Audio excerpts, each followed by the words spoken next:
Hello students, welcome to my channel. तो आज के इस वीडियो में हम आपके बीए 5th सेमेस्टर सोशियोलॉजी के पेपर नंबर 2 जिसमें आपको पढ़ना है सामाजिक विज्ञान में अनुसंधान पद्धति, उसका यूनिट नंबर 5 पढ़ने वाले हैं।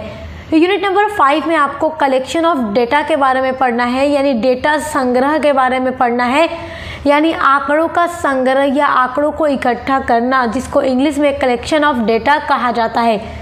तो आज के इस वीडियो में हम ये पढ़ने वाले हैं और ये आपके एग्ज़ाम के पॉइंट ऑफ व्यू से बहुत इंपॉर्टेंट टॉपिक है, तो इसलिए बहुत अच्छे से समझिएगा क्योंकि क्वेश्चन एग्जाम में दिया जाता है। और इसके पहले यूनिट्स आपको मिल जाएंगी प्लेलिस्ट में, और जो सोशियोलॉजी पेपर 1 की पूरी ऑल यूनिट्स हैं यानी कि 1 से लेकर 8 तक की, वो भी मैंने करवा दी है न्यू सिलेबस के अकॉर्डिंग, तो उसकी भी प्लेलिस्ट मैं आपको डिस्क्रिप्शन बॉक्स में दे दूंगी। अदर सभी सब्जेक्ट की भी क्लासेस हमारे चैनल पे चल रही हैं। तो चलिए स्टार्ट करते हैं आज का ये टॉपिक, तो बहुत अच्छे से समझेंगे। चलिए सबसे पहले जानते हैं कि डेटा कलेक्शन क्या होता है, मतलब कलेक्शन ऑफ डेटा क्या है। डेटा संग्रह जिसको हिंदी में कहते हैं, डेटा को हिंदी में आंकड़े कहते हैं। तो आंकड़ों का संग्रह, संग्रह का मतलब होता है इकट्ठा करना। देखो इसका अर्थ समझते हैं। देखो व्यवसाय निर्णय लेने, रणनीतिक योजना बनाने, अनुसंधान और अन्य उद्देश्यों में उपयोग के लिए डेटा एकत्र करने की प्रक्रिया है। मतलब चाहे कोई भी काम हो, उसमें इन सभी कामों में आंकड़ों को इकट्ठा किया जाता है, डेटा कलेक्शन किया जाता है। डेटा संग्रह का आशय है जानकारी या तथ्यों को व्यवस्थित और उद्देश्यपूर्ण तरीके से एकत्र करना। मतलब जो भी जानकारी हमें प्राप्त करनी है उसका हम डेटा कलेक्ट करेंगे। मतलब मैं आपको एक एग्जांपल के थ्रू समझाती हूँ कि एक टीचर है, अपने क्लासरूम में जाता है, तो उसके क्लास में अगर पूरे 50 स्टूडेंट्स हैं तो वो सबका नाम जानना चाहती है टीचर, सबके पेरेंट्स का नाम जानना चाहती है, सब स्टूडेंट्स की हॉबी जानना चाहती है, फेवरेट सब्जेक्ट जानना चाहती है, वो आगे बढ़ेंगे अपने फ्यूचर में वो क्या बनना चाहते हैं वो सब भी वो टीचर जानना चाहती है अपने स्टूडेंट्स के बारे में। तो वो क्या चाहती है, वो अपने स्टूडेंट्स के बारे में डेटा कलेक्ट करना चाहती है, जानकारी प्राप्त करना चाहती है। तो वही होता है डेटा को कलेक्ट करना एक व्यवस्थित और उद्देश्यपूर्ण तरीके से। मतलब हर चीज़ के पीछे उद्देश्य होता है। आप टीचर का उद्देश्य है वो अपने बच्चों के बारे में जानना चाहती है, तो वो बच्चों से डेटा कलेक्ट करेगी, पूछताछ करेगी, इन्वेस्टिगेशन करेगी, जिसके कई सारे मेथड होते हैं जो हम आगे इसी वीडियो में पढ़ेंगे, ताकि उनका विश्लेषण करके किसी विषय, समस्या या घटना को समझा जा सके। देखो जब भी कोई शोधकर्ता जो शोध करेगा, जो रिसर्च करेगा, रिसर्चर जो होता है वो जो डेटा कलेक्ट करता है उन्हीं डेटा का विश्लेषण करता है, यानी एनालिसिस करता है, ताकि समस्या को या विषय को या घटना को अच्छे से समझा जा सके। यह किसी शोध, अध्ययन या परियोजना के लिए महत्वपूर्ण चरण होता है। डेटा संग्रह एक महत्वपूर्ण प्रक्रिया होती है जो किसी भी शोध या अध्ययन की नींव बनाती है। यह एक व्यवस्थित और वैज्ञानिक तरीके से किया जाता है ताकि निष्कर्ष जो हो वो विश्वसनीय और उपयोगी हो। जब भी कोई डेटा कलेक्ट किया जाता है तो डेटा ऐसा होना चाहिए जिस पर यकीन किया जा सके, जो भरोसे के लायक हो, जो रिलायबल हो, तो वही डेटा संग्रह या कलेक्शन ऑफ डेटा होता है। आई होप कि आप डेटा संग्रह का अर्थ समझ गए हों। अब हम समझेंगे डेटा संग्रह का महत्व।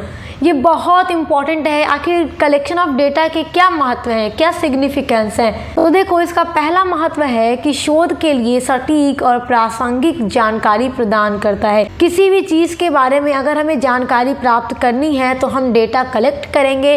तो जो डेटा होता है, डेटा कलेक्शन हमारे लिए बहुत ज़्यादा उपयोगी होता है, क्योंकि जिस भी चीज़ के बारे में हम जानकारी प्राप्त करना चाहते हैं उनमें वो हमारी मदद करता है। दूसरा महत्व है निर्णय लेने और नीतियाँ बनाने के लिए ये आवश्यक होता है। किसी चीज़ के बारे में निर्णय अगर लेना है तो डेटा कलेक्शन के माध्यम से निर्णय लेने में या नीति बनाने में भी मदद होती है। डेटा कलेक्शन का जो तीसरा महत्व है वो है तथ्यों के आधार पर निष्कर्ष निकालने में मदद करता है। जब डेटा कलेक्ट किया जाता है तो जो भी जानकारी प्राप्त होती है, जो भी तथ्य होते हैं, उनके आधार पर अच्छा निष्कर्ष निकलता है। निष्कर्ष निकालने में भी वो डेटा कलेक्शन हमारी मदद करता है। चौथा इसका महत्व है कि देखो जितने भी अदर सब्जेक्ट हैं, जैसे कि समाजशास्त्र हो, समाजशास्त्र के अलावा अर्थशास्त्र हो, या फिर जितने भी अदर सोशल साइंस हैं, उनमें गहन अध्ययन के लिए डेटा कलेक्शन अनिवार्य होता है। तो ये 4 महत्वपूर्ण महत्व हैं डेटा संग्रह के। आई होप कि आप समझ गए होंगे। तो प्यारे स्टूडेंट्स, आपने ये समझा कि कलेक्शन ऑफ डेटा क्या है और डेटा कलेक्शन का महत्व क्या है। लेकिन अब डेटा तो आप जान गए हैं, लेकिन आप ये भी तो जानिए कि डेटा कलेक्शन के कितने मेथड हैं। अगर हमें डेटा कलेक्ट करना है तो कितने उसके मेथड हैं, और जो मेथड हैं फिर उसमें हम किस तरीके से डेटा को कलेक्ट करेंगे। और ये चीज़ें आपके लिए जानना और भी ज़्यादा इम्पॉर्टेंट है, क्योंकि एग्ज़ाम में ये क्वेश्चन ज़रूर दिया जाता है। तो देखो, डेटा संग्रह करने के लिए 2 मुख्य प्रकार के स्रोत हैं, 2 मेथड हैं। फर्स्ट है प्राथमिक स्रोत, दूसरा है माध्यमिक स्रोत, या आप कह सकते हैं प्राथमिक डेटा या फिर माध्यमिक डेटा, जिसको इंग्लिश में देखो प्राथमिक स्रोत को इंग्लिश में प्राइमरी सोर्स कहते हैं और माध्यमिक स्रोत को इंग्लिश में सेकेंडरी सोर्स कहते हैं। इसको आप प्राइमरी डेटा या फिर सेकेंडरी डेटा भी कह सकते हैं। तो ये 2 मेथड हैं जिनके थ्रू डेटा कलेक्शन किया जाता है, डेटा को कलेक्ट किया जाता है। तो primary data and secondary data बहुत इंपॉर्टेंट है। तो आइए अब इसके बारे में बहुत डिटेल में पढ़ते हैं। तो अब सबसे पहले हम पढ़ेंगे प्राइमरी डेटा को, यानी प्राथमिक डेटा को। देखो, प्राथमिक डेटा का अन्य नाम प्राथमिक सामग्री या फिर आधार सामग्री है। ये सब ना प्राथमिक डेटा के अन्य नाम हैं। तो सबसे पहले हम जानते हैं कि ये प्राइमरी डेटा या प्राथमिक डेटा क्या है। देखो, यह वह डेटा होता है जिसे शोधकर्ता पहली बार किसी विशेष उद्देश्य के लिए एकत्र करता है, कलेक्ट करता है, इकट्ठा करता है। इसे मूल डेटा भी कहा जाता है। जैसे मैं आपको बताऊं कि ये एक ऐसा डेटा होता है जिसको रिसर्चर जो शोध करने वाला व्यक्ति है, डायरेक्ट ही पूछताछ करके इकट्ठा करता है। जैसे मैंने आपको एक एग्जाम्पल वीडियो के स्टार्ट में दिया था कि टीचर अपने बच्चों का नाम जानना चाहती है, एड्रेस जानना चाहती है, पेरेंट्स का नाम जानना चाहती है, उनकी हॉबी जानना चाहती है, उनका फेवरेट सब्जेक्ट जानना चाहती है। तो वो डायरेक्ट बच्चों से पूछ रही है, बारी बारी करके पूछ रही है। तो वो डायरेक्ट डेटा कलेक्ट कर रही है। अगर वो डायरेक्ट उस बच्चे से ना पूछ करके उसके दोस्त से पूछे तो ये सेकेंडरी डेटा हो जाएगा। तो मतलब प्राइमरी डेटा वो डेटा होता है जिसे शोधकर्ता पहली बार कलेक्ट कर रहा है और कलेक्ट करने के पीछे कोई ना कोई उद्देश्य अवश्य है जिसके लिए वो डेटा को कलेक्ट कर रहा है। इसे मूल डेटा या ओरिजिनल डेटा भी कहा जाता है। प्राथमिक आंकड़े वे हैं जो पहली बार एकत्र किए जाते हैं। प्राथमिक आंकड़े का मतलब वही प्राइमरी डेटा। ये ऐसा डेटा होता है जिसको अभी तक कलेक्ट नहीं किया गया है। पहली बार शोधकर्ता जो कलेक्ट करने वाला व्यक्ति है, वो पहली बार किसी पर्पस से उस डेटा को कलेक्ट कर रहा है। और जो प्राइमरी डेटा की प्रकृति होती है, जो नेचर होता है, वो मौलिक होती है, क्योंकि इसके पीछे कोई ना कोई उद्देश्य अवश्य होता है जिसके लिए शोधकर्ता डेटा को कलेक्ट करता है। और प्राइमरी डेटा वो डेटा होता है जिसको एकदम फेस टू फेस कलेक्ट किया जाता है। अब देखते हैं कि प्राइमरी डेटा के मेरिट्स क्या हैं, यानी लाभ क्या हैं। तो फर्स्ट पॉइंट है इसमें कि जो शोधकर्ता है, तो शोधकर्ता की आवश्यकताओं के अनुरूप डेटा एकत्र किया जाता है। शोधकर्ता, मैंने पहले भी आपको बताया था कि शोधकर्ता वो व्यक्ति होता है जो शोध करेगा, जो रिसर्च कर रहा है, जो इन्वेस्टिगेशन कर रहा है, जो डेटा को कलेक्ट कर रहा है।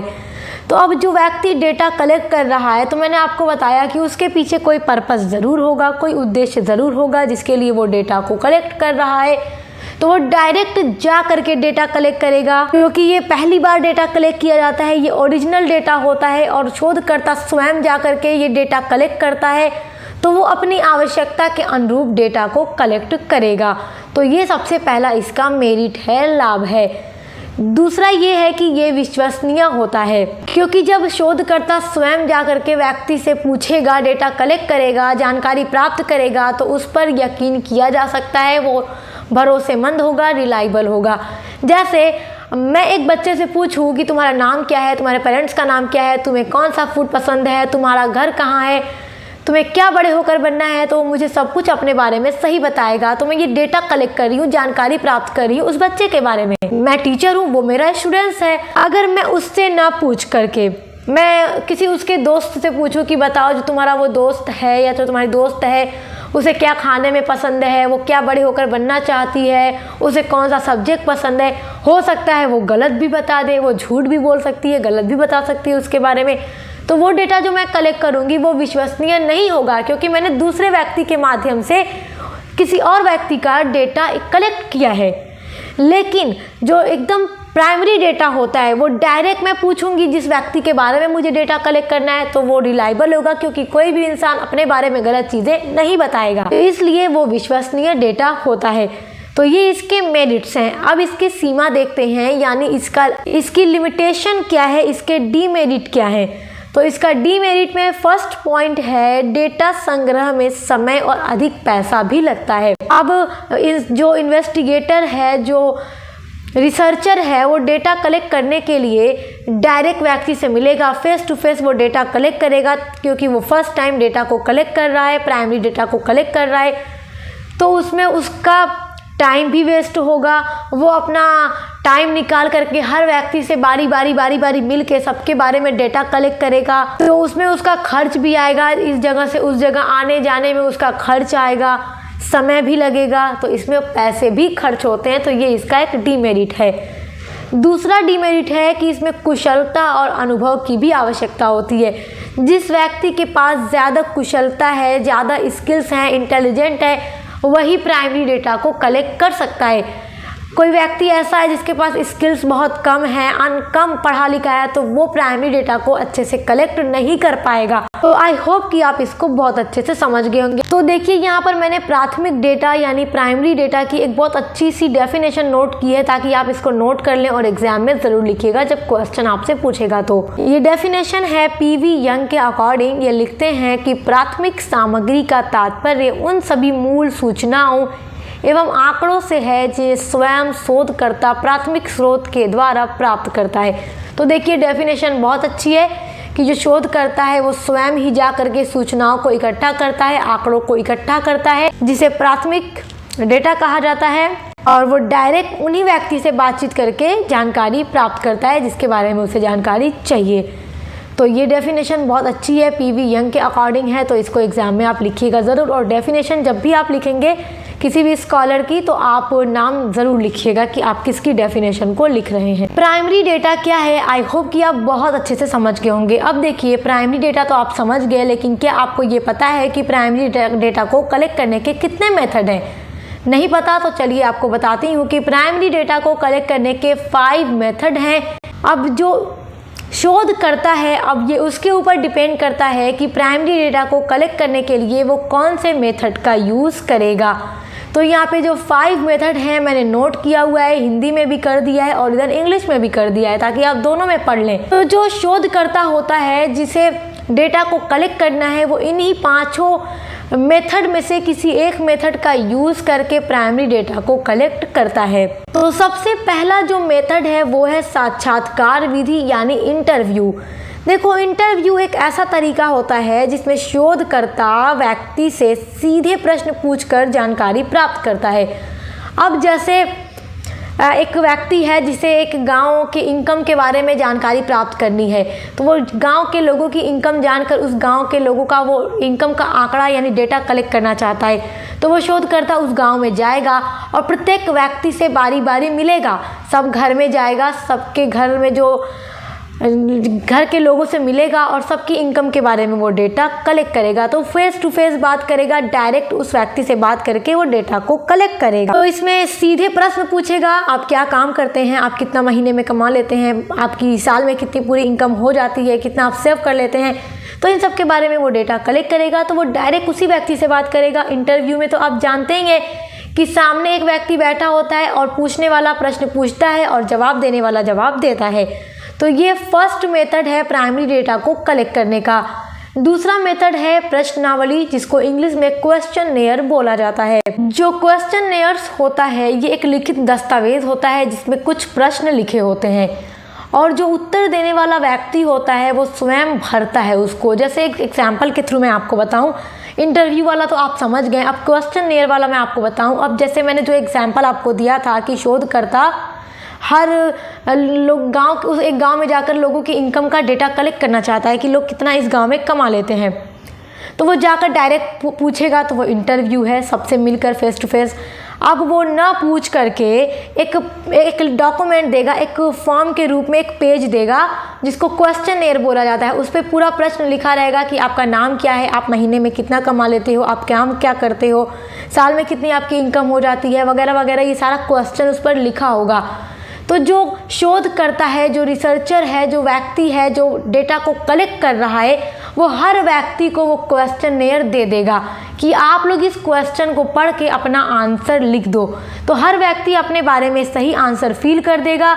जो उत्तर देने वाला व्यक्ति है वो अपने बारे में पूरा आंसर फिल करके शोधकर्ता व्यक्ति को दे देगा।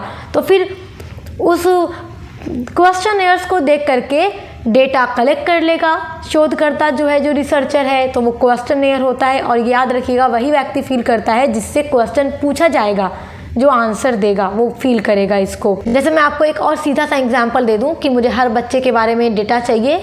जैसे मैंने आपको बताया था ना कि टीचर जाके बच्चों से सब कुछ पूछेगी, आप क्या बनना चाहते हैं वगैरह वगैरह, जो एग्जाम्पल मैं शुरू में आपको दे चुकी हूँ। तो मैं आपको एक फॉर्म के रूप में दे दूं, आप उसको फिल करके मुझे दे दे, तो मेरे पास ऑलरेडी पूरा डेटा कलेक्ट हो जाएगा। तो वो क्वेश्चनएयर्स होता है।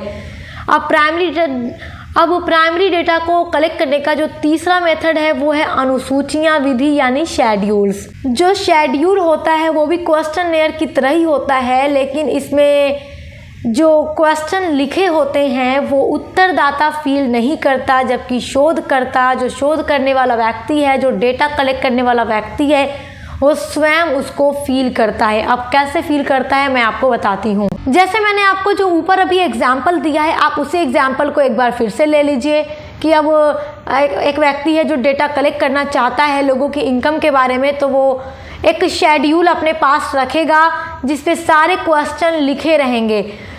तो मैं डेटा कलेक्ट कर रही हूँ, तो मैं आपके पास आऊँगी, आपसे पूछूंगी आपका नाम क्या है, आप बताएंगे तो नाम वाली जगह पे मैं आपका नाम लिखूंगी, आप क्या काम करते हैं, आपका जो काम है वो उसकी जगह आपका काम लिखूंगी, महीने में कितना कमा लेते हैं वो लिखूंगी, फिर आप साल में कितना बचा लेते हैं, कितनी इनकम आपकी हो जाती है, वो सब मैं फिल करूँगी। क्योंकि मैं खुद पूछ के आपसे स्वयं फील करूँगी। मतलब जो जिस व्यक्ति से मुझे जानकारी चाहिए उससे पूछ के मैं खुद फील करूँगी। तो एक तरह से आप देखें जो क्वेश्चनएयर और जो शेड्यूल होता है लगभग सेम होता है। बस क्वेश्चनएयर में वो व्यक्ति ही फील करेगा जिससे आंसर पूछना है, और शेड्यूल में वो व्यक्ति खुद फील करेगा जो डेटा को कलेक्ट कर रहा है, वो खुद पूछ कर उसको फील करेगा। देखिए चौथा जो मेथड है प्राइमरी डेटा को कलेक्ट करने का वो है ऑब्जर्वेशन।